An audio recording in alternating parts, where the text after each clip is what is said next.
देखिए, श्रवण बेलगोल में जब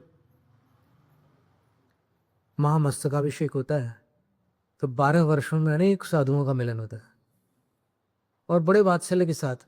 कुछ धारणाओं में अंतर होता है, कुछ शब्दों में, कुछ शास्त्र पढ़ने में, धारणाओं में भेद हो जाता है। तो वो सब वहाँ पर एकत्रित होते हैं और कभी चर्चाएँ होती है, मिल बैठ कर के साथ में उस महोत्सव में उपस्थित होते हैं।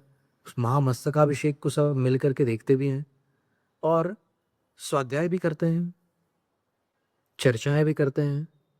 कुछ पृच्छा परिहार, धवला में ये 2 शब्द आते हैं, जिसको आज की भाषा में कहते हैं प्रश्नोत्तर।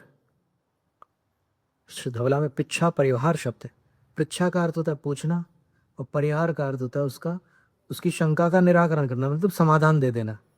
शंका समाधान, प्रश्नोत्तर, पृच्छा परिहार, ये सब एकार्थक है। तो वो सब भी होता है और उसके बाद बड़े वात्सल्य के साथ सब लोग वहाँ पर एकत्रित होते हैं। क्या दृश्य होता है! अभी जब पहली बार हम श्रवण बेलगोल गए थे 2018 में, तब वहाँ 450 पिच्चियाँ थी, 450, और सब एक समवसरण मंदिर के प्रांगण में उपस्थित होते थे। आचार्य उस तरफ बैठते थे, पूरे 30-35 आचार्य थे वहाँ पर, और फिर एक मंच पर पूरे मुनिराज होते थे। एक स्थान पर सब आर्यिकाएँ होती थी। कई क्षुल्लिकाओं का भी एक समूह होता था, एलक क्षुल्लकों का एक समूह होता था, और फिर वहाँ पर 9 दिन तक के क्रम चला था प्रश्नोत्तर का, और उसमें उन आचार्यों ने हमें आगम संदर्भ प्रस्तुत करने के लिए बैठाला था। तो एक माइक हमारे पास था, तो जहाँ पर भी कोई आगम संदर्भ देने की बात आती थी, तो फिर हम आगम से वहाँ पर प्रस्तुत करते थे।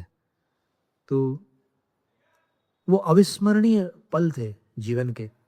तो प्रत्येक 5 वर्ष में ये घटना हमेशा होती थी।